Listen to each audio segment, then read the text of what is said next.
आप सब लोग के नमस्ते प्रणाम। और आज बानी देवी गीत के सेट पर और देखिए,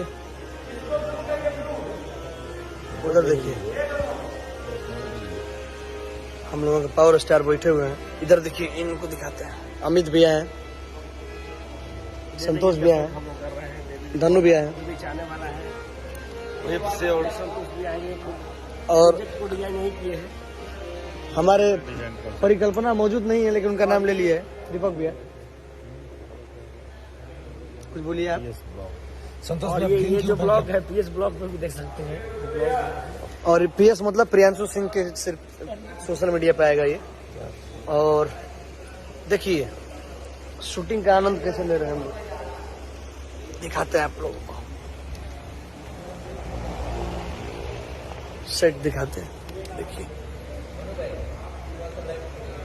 उधर